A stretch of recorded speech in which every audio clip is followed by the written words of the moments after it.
Reka mbasuzume n'ikaze mwese mukunda kandi mukurikira ISIMU TV. Uyu ni umwanya w'amakuru mu Kinyarwanda ya none tariki 26 Kamena 2025. Amakuru yacu bagiye kwibanda kuri izi ngingo z'inyenzi zikurikira. Mu makuru yacu turakubwira ko General Kakule uyoborera Kivu y'Amajyaruguru mu buhungiro yagaragaje ko leta yamwitereranye. Mu yandi makuru kandi turakubwira ko Donald Trump yanze ubufasha bwa Putin ku kibazo cya Iran na Israeli. Amakuru yacu n'ubundi turasoreza kuri inkuru ivuga ko umuyobozi wa NATO yise Trump umubyeyi we. Ni amakuru mwateguriwe kandi mujye kwizwa nanjye Imana musaba gukora subscribe, share, like, comment ku ISIMU TV kugira ngo amakuru n'ibiganiro byacu bikomeze kugeraho umunsi ku wundi. Amakuru ku buryo burambuye ni mu kanya. Ikaze mu makuru yacu ku buryo burambuye, reka tuyahire kuri inkuru ivuga ko General Kakule uyoborera Kivu y'Amajyaruguru mu buhungiro yagaragaje ko leta yamutereranye. Guverineri w'intara Kivu y'Amajyaruguru bashyizweho n'ubutegetsi bwa Repubulika Iharanira Demokarasi ya Kongo, General Evariste Kakule Somo yagaragaje ko yatereranwe na leta. General Kakule ukorera mu buhungiro mu mujyi wa Beni yasobanuriye Jeune Afrique ko abaturage bo mu bice aherereyemo babayeho nabi kuko bataginga cyangwa ngo bakora indi mirimo yabatunga. Igice kinini cy'intara Kivu y'Amajyaruguru kirimo n'umujyi wa Goma usanzwe ari umurwa mukuru wayo kigenzurwa n'ihuriro FSM 23 rirwanya ubutegetsi bwa RDC ndetse ryanishyiriweho Guverineri Bahati Elasto Musanga.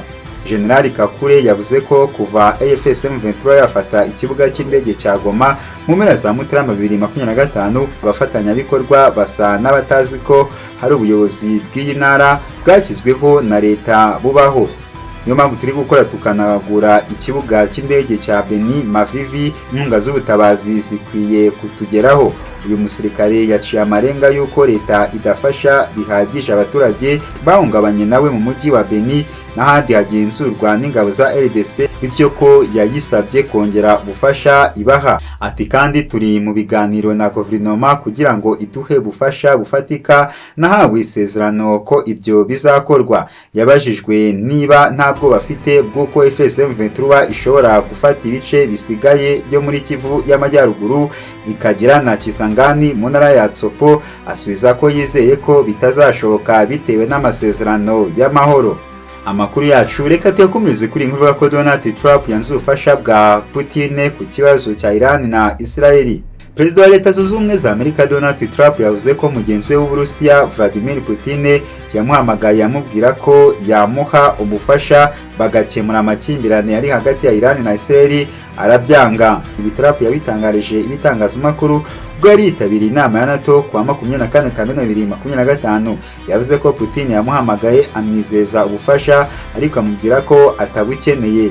Yagize ati Putin yaramamagaye ambwira ko ashaka kumpa ubufasha kuri Iran ariko namubwiye nti oya, ntabwo nshaka, ahubwo no wenyeneho ubufasha kugira ngo amasezerano hagati y'Uburusiya na Amerika yo guhagarika intambara na Ukraine agerweho. Birababaje cyane kubona abasirikare bagera ku 6,000 barapfuye mu cyumweru gishize. Ibi Trump bitangaje mu gihe Uburusiya bwanze ubusabe bwa Ukraine ndetse n'abahuza b'ibihugu byombi bo mu burasirazuba bwo hagati bwo gutanga agahenge k'iminsi 30 nta kurasana kuba hagati y'ibyo bihugu. Uburusiya bwasabye gutanga ubufasha ku kibazo cya Iran na Israel buri gukomeza umubano n'ubuyobozi bwa Iran cyane cyane mu bya gisirikare.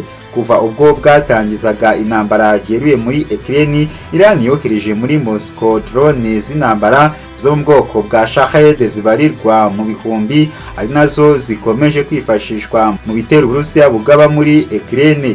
Ibi bihugu byombi kandi bikomeje bufatanye mu guteza imbere porogaramu zabyo zo gukora intwaro kirimbuzi mu gihe bihanganye n'ibihano bikomeye byashyizweho n'ibihugu byo mu burengerazuba bw'isi. Reka mu makuru yacu tuyasoreze kuri inkuru ivuga ko umuyobozi wa NATO yise Trump umubyeyi we. Umunyamabanga mukuru w'umuryango w'abibumbye wa NATO Mark Rutte yatangaje ko Perezida Donald Trump wa Leta Zunze Ubumwe za Amerika ari umubyeyi we ukwiye kubahirwa ijambo avuga. Mu nama y'abakuru b'ibihugu bigize NATO yabereye i La Haye mu Buholandi kuri uyu wa 25 Kamena 2025, Rutte yashimye icyemezo Trump yafashe cyo kurasa ibikorwa remezo bya Iran bitunganyirizwamo ingufu za nuclear no gusaba ko intambara ya Iran na Israel ihagarara. Rutte ukomoka mu Buholandi yavuze ko Amerika ibikwiye gufata icyemezo cyatuma isi ibona umutekano mu gihe byaba biri ngombwa. Ati nta wundi ku isi ufite ubushobozi bwo gukora ibi ni Amerika yonyine.